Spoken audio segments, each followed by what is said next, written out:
노사공 TV에서는 현장 노사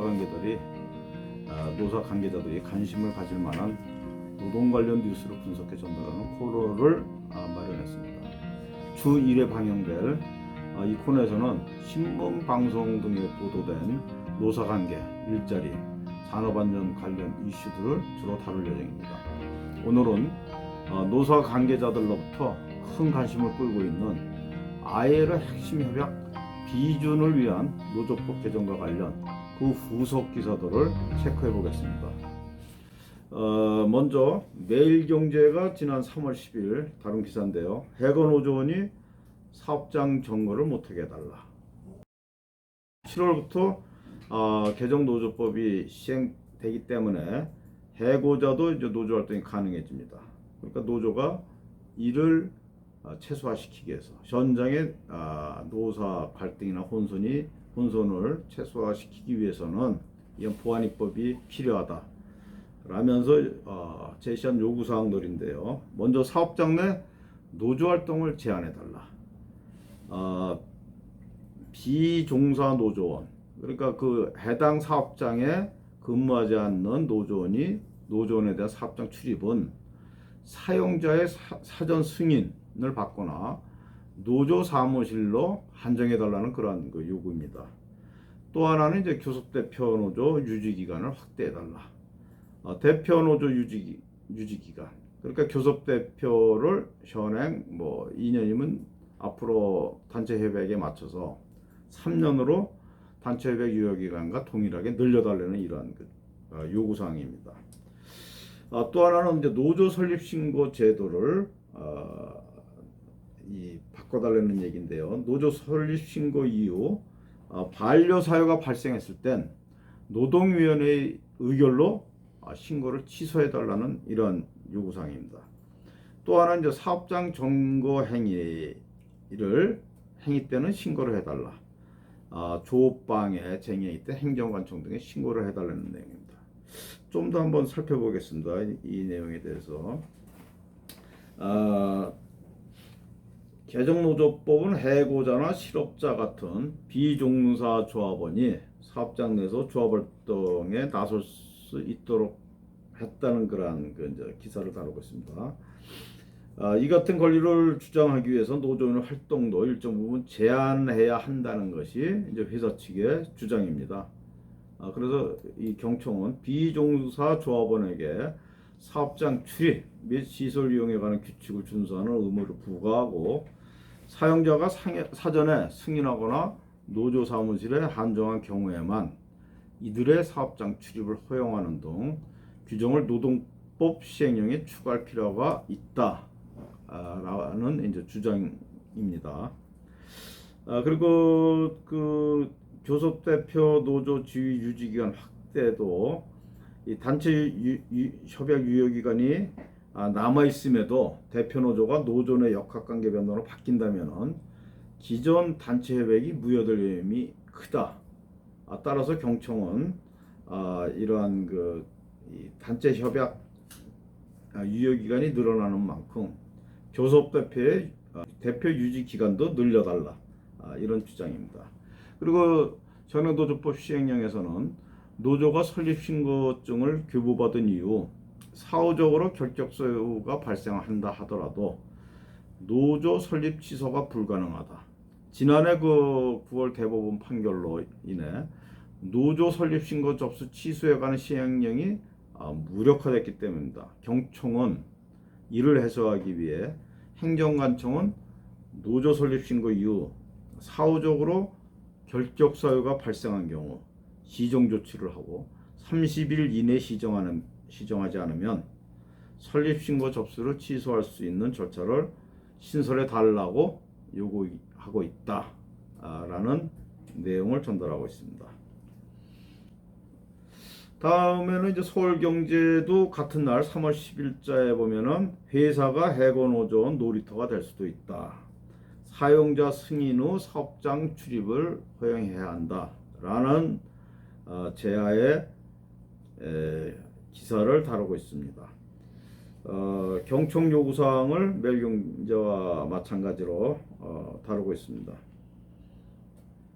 서울경제는 이에 앞서서 지난 2월 27일 토요일자죠.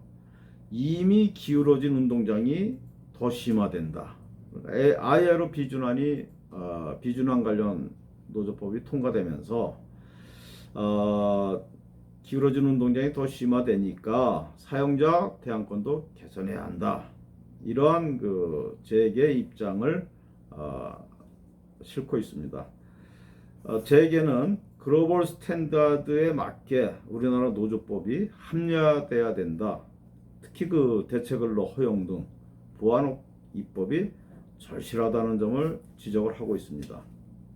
안경련은 이제 그 ILO 핵심 협약 비준환 통과에 유감을 나타내고 있다는 게 그 전날 2월 26일에도 뉴스완이라는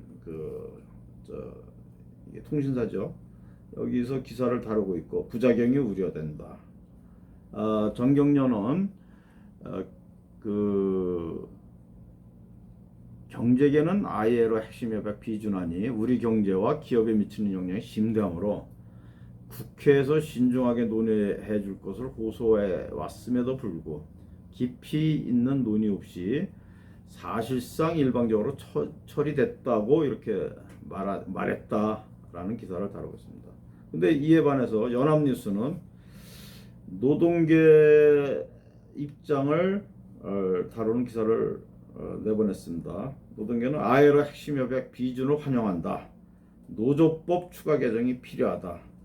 민주노총은 불법 파업 범위를 축소해달라라는 그 요구사항 등을 다뤘습니다.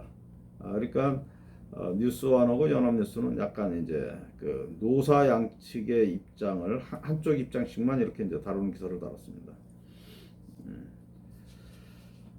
매일경제가 3월 13일 날 지난주죠.